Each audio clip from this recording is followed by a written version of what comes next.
Hello everyone. कैसे हो आप सब? आशा करती हूँ सब अच्छे होंगे। ये कहानी प्रमोद और प्रमोद भाई भाभी की है, जो कि एक सच्ची घटना पर आधारित है। प्रमोद कहता, एक दिन सुबह का समय था। भाई काम पर गया था और भाभी ने मुझे नाश्ता दिया और कहा मैं नहाकर आती हूँ। और तब तक मैंने नाश्ता कर लिया था और फिर मैं टेलीविजन देखने बैठ गया। तभी भाभी ने मुझे आवाज दी, प्रमोद मेरे कपड़े दे दो।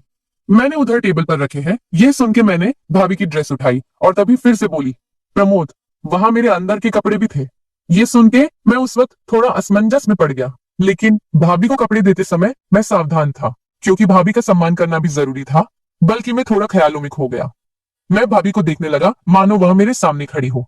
भाभी ने मुझे फिर आवाज दी और मैं बाथरूम की ओर दौड़कर चला गया और भाभी को कपड़े दे दिए। भाभी ने फिर से दरवाजा बंद कर दिया और मैं वहीं रुक गया। मैं दरवाजे के छेद से अंदर देखने लगा और घर में हम दोनों के सिवा और भी कोई नहीं था। बस घर में सिर्फ हम दोनों ही थे। भाभी नहा चुकी थी और अपने कपड़े बदल रही थी। मैं सिर्फ उसका पिछला हिस्सा ही देख पा रहा था। कुछ देर बाद वह बाहर आए और नमस्कार दोस्तों में। प्रमोद, यह तब की बात है जब मैं 12 साल का था। मैं बहुत छोटा था जब मैं गर्मी की छुट्टियों में भाई के पास गया था। जब मैं 10वीं क्लास में था तो मेरी भाभी थोड़ी मोटी थी, लेकिन वह बहुत ब्यूटीफुल लग रही थी। वह हर वक्त शॉर्ट कपड़े पहनती रहती थी। पूरे दिन घर पर सिर्फ मैं और मेरी भाभी ही होते थे, क्योंकि भाई काम पर जाते थे और भाभी बचपन से ही काम ज्यादा नहीं करते थे। वे मेरे बारे में सब कुछ जानती थी, तो वह मुझे अपने पास बुलाकर पकड़ लेती और गले लगा लेती। हम हर दिन ऐसा करते थे, लेकिन अब मैं थोड़ा बड़ा हो गया था और मुझे उसका पकड़ना बहुत अच्छा महसूस होता था। जब वह मुझे गले लगाती थी तो मेरा साथ ही बड़ा हो जाता था। फिर मैंने तुरंत ही गले लगा लिया करता था और मजे लेने लगता था। मैं एक फेस्टिवल उत्सव के लिए उनके पास गया था। कुछ दिन बीत गए थे। हर दिन सुबह के वक्त भाई काम पर जाते थे और भाभी ने मुझे नाश्ता दिया और कहा मैं नहा कर आती हूँ। तब तक मैंने नाश्ता कर लिया और टेलीविजन देखने बैठ गया। तभी भाभी ने मुझे आवाज दी, प्रमोद मेरे कपड़े दे दो। मैंने टेबल पर रखे हैं। मैंने भाभी की ड्रेस उठाई और तभी भाभी ने फिर से बोला, वहां मेरे अंदर के कपड़े भी थे। मैं उस वक्त थोड़ा असमंजस में था, लेकिन भाभी के कपड़े देते समय मैं सावधान था, क्योंकि भाभी का सम्मान करना भी जरूरी था। हालांकि मैं थोड़ा ख्यालों में खो गया था। मैं भाभी का रूप देखने लगा मानो वह मेरे सामने खड़ी हो। तभी फिर से भाभी की आवाज आई और मुझे बुलाने लगी। फिर मैं जल्दी से बाथरूम की ओर चला गया और कपड़े उन्हें दे दिए। भाभी ने फिर दरवाजा बंद कर दिया और मैं वहीं रुक गया। मैं दरवाजे की दरार से अंदर देख रहा था और उस समय घर में और हम दोनों के सिवा कोई नहीं था। बस हम दोनों ही घर पर थे। भाभी नहा रही थी और अपने कपड़े बदल रही थी। मैं सिर्फ उनको पीछे से दिख रहा था। कुछ टाइम बाद वह बाहर आई और मुझसे बोली, प्रमोद तुम भी नहा लो। मैं तुरंत वहां से निकल गया और नहाने अंदर चला गया। उधर भाभी के अंदर वाले कपड़े लटके हुए थे। मैंने उसे हाथ में ले लिए और उसकी महक में खो गया और फिर नहाने लगा। और नहाने के बाद कमर पर तौलिया लपेटकर बाहर आया और बोला, भाभी मेरे कपड़े दे दो। भाभी ने मुझे कपड़े दिए और मैं जल्दी से कपड़े पहनकर तैयार होकर रसोई में चला गया। भाई काम पर जा रहे थे। भाभी रसोई में दोपहर का खाना बना रही थी। जब मैं वहां पहुंचा तो उसने मुझे गले लगा लिया। उस वक्त मैं उसके करीब रहकर खुश था। मेरे मन में कहीं ना कहीं ऐसा कुछ होने लगा। मैंने भाभी से पूछा, क्या मैं कोई आपकी मदद कर सकता हूँ? भाभी ने बोला, नहीं तुम यहीं चुपचाप बैठे रहो। फिर भाभी बातें करती हंसती खेलती खाना बनाने लगी। दोपहर के भोजन के बाद हम आराम करने चले गए।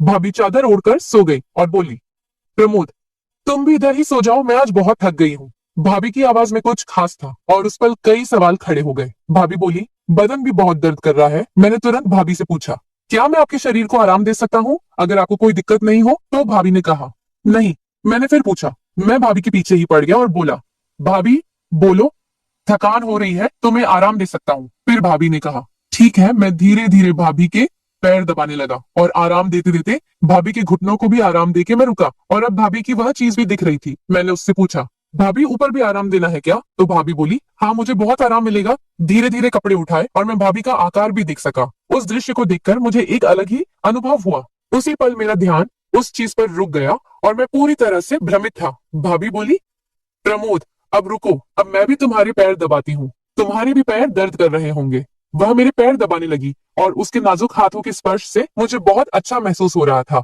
भाभी मेरे पैरों को दबाते हुए मुझे आराम दिया और फिर हम वहीं सो गए। अब मुझे थोड़ा बेहतर महसूस हुआ। फिर भी मैंने उनसे पूछा कि भाभी क्या मैं आपको गले लगा सकता हूँ? भाभी ने मुस्कुराते हुए जवाब दिया, क्यों नहीं लगाओ? तुम ऐसे क्यों पूछते हो? हम दोस्त है ना। भाभी बहुत होशियार थी और सब कुछ जानती थी। जब मैं छोटा भी था तो भी ऐसा ही करती थी। फिर गले मिलने के बाद हम दोपहर को सो गए। दोपहर को हम अच्छी नींद सोए और शाम को जाग गए। सब बातों का ध्यान रखा गया क्योंकि शाम को मेरे भैया आ रहे थे। भैया काम से आए और हमने खाना खाया। भाभी ने कुछ खास पकवान बनाए थे जिससे सबके चेहरे खिले हुए थे। वहां का पूरा माहौल खुशियों से भरा हुआ था। भाभी ने मेरे भाई के लिए बिस्तर नीचे हॉल में लगा दिया। उसके बाद मैं भाभी के साथ बिस्तर पर सो गया। चूंकि हम दोपहर में अच्छी नींद लेते थे, इसलिए हमें रात में नींद नहीं आती थी। रात के 2 बजे थे, फिर भी मुझे नींद नहीं आ रही थी। भाभी एक करवट से दूसरी करवट लेकर सो रही थी, लेकिन उन्हें भी नींद नहीं आ रही थी। कमरे में एक छोटा सा लाल बल्ब जल रहा था और बाकी कमरा अंधेरे में डूबा हुआ था। उस शांत वातावरण में हमारे मन में विचारों की लहरें दौड़ रही थी। एक दूसरे के साथ होने के कारण उस पल का रहस्य हमारे दिमाग में घूम रहा था। मैं और भाभी अंधेरे में जाग रहे थे। भाभी ने मुझसे कहा, शांत रहो प्रमोद, शोर मत करो, सुबह के 4 बजे है। और फिर वह सो गई। सुबह हम देर से उठे। भैया उसे जगाने आए और बोले, जल्दी उठो, मैं काम पर जा रहा हूँ। हम उसकी आवाज सुनकर जाग गए और कुछ ही देर में नहाकर तरोताजा हो गए। भाभी ने मेरे लिए कुछ खास व्यंजन बनाए थे ताकि हमारे दिन की शुरुआत अच्छी हो। मेरे पसंदीदा भोजन की महक ने रसोई में एक विशेष माहौल बना दिया और भाभी मुस्कुराकर मुझसे बोली, चलो अब नाश्ता कर लेते हैं। उसने मुझे चाय और नाश्ता दिया और फिर नहाने चली गई। नाश्ता करते समय मुझे वह घटनाएं याद आ रही थी और सोचा कि क्यों ना दोपहर को भाभी से इस बारे में बात की जाए। तभी भाभी ने मुझे अपने कपड़े देने के लिए बुलाया और मैं भाभी पास कपड़े ले गया और हमेशा की तरह दरवाजे की दरार से दिखा। नहाने के बाद भाभी खाना बना रही थी। मैंने उससे पूछा, भाभी खाना तैयार हुआ क्या? उन्होंने जवाब दिया, हाँ थोड़ा सा बाकी है। फिर हमने खाना खाया और आराम करने के लिए बिस्तर पर चले गए। मैं और भाभी चादर में सो गए। उन्होंने मुझे गले लगाया, मैंने भी गले लगाया। मैंने भाभी की तरफ देखा और कहा, क्या मैं एक पूछ सकता हूँ? भाभी ने सोचते हुए कहा, पूछो। मैंने आगे कहा, भाभी रात को पति पत्नी क्या करते हैं? भाभी ने मुस्कुराकर जवाब दिया, कुछ नहीं करते। फिर बोली, पति पत्नी जो करते हैं वही करते हैं। जब तुम बड़े हो जाओगे और शादी कर लोगे तब तुम्हें समझ आएगा। लेकिन फिर भी तुम्हें बताती हूँ, पति और पत्नियां वही करते हैं जो जानवर करते हैं। और मैंने कुत्ता और कुतिया को करते देखा था। और भाभी बोली, वैसा ही पति पत्नी करते हैं। मैंने उनसे पूछा, अरे भाभी ये क्या सिर्फ पति पत्नी के लिए है? भाभी जवाब दिया, नहीं, कोई भी कर सकता है, लेकिन इसे निजी रखना महत्वपूर्ण है। ये एक रहस्य है, अगर किसी को पता चल गया तो बड़ी बदनामी हो सकती है। मैंने थोड़ा आश्चर्य से पूछा, क्या ऐसा हो सकता है? उसके बाद मैंने विषय बदलते हुए कहा, भाभी क्या आज हम कोई नई चीज कर सकते हैं, क्योंकि आज मुझे नींद नहीं आ रही है। तो वो मुस्कुराकर बोली, कोई बात नहीं, चलो ऐसे ही लेटे रहते हैं। फिर हम गले मिले। मैंने उन्हें पकड़ लिया और कहा, भाभी आप भी मुझे गले लगा लो। फिर एक अनोखा जादू हुआ। उस क्षण मुझे एक अपूर्वानंद की अनुभूति हुई। हमारे हाथ एक दूसरे के चारों ओर घूम रहे थे और बीच में उन मधुर क्षणों में हमें बहुत विशेष महसूस हुआ। मेरा साथी सख्त हो रहा था और मुझे बाथरूम जाना था। मैंने भाभी से कहा, भाभी मुझे बाथरूम जाना है। भाभी ने कहा, चलो मुझे भी जाना है। हम दोनों एक साथ बाथरूम गए। फिर मैंने मन में ठान लिया कि भाभी को अपने साथी के दर्शन कराऊं। भाभी बाथरूम में जाकर बाहर आई और फिर मैं अंदर चला गया और मैं भाभी से बोला, भाभी मेरी जगह पर थोड़ा दर्द हो रहा है। उन्होंने कहा, क्या हुआ? मैंने कहा, जगह बहुत तंग है। वह बोली, ठीक है दिखा। मैंने तुरंत चेन खोल दी और अपने साथी को दिखाया।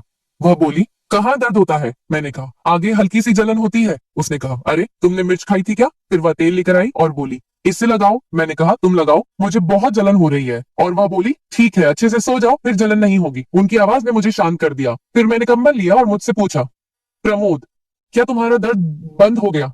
मैंने कहा, हाँ। फिर वह बोली, मुझे वापस से दिखाओ। मैं सीधे बिस्तर पर गया और उससे पूछा, क्या आप देखने के लिए तैयार है? भाभी यह देखकर खुश हो गई। मेरा साथी भाभी को पूरी तरह से साथ दे रहा था। कुछ देर बाद मेरे साथी की तबीयत खराब हुई और उल्टी हुई और भाभी यह देखकर चकित हो गई। दोस्तों अगर आपको कहानी पसंद आए तो हमारे चैनल को सब्सक्राइब करें और आपको कहानी कैसी लगी कमेंट में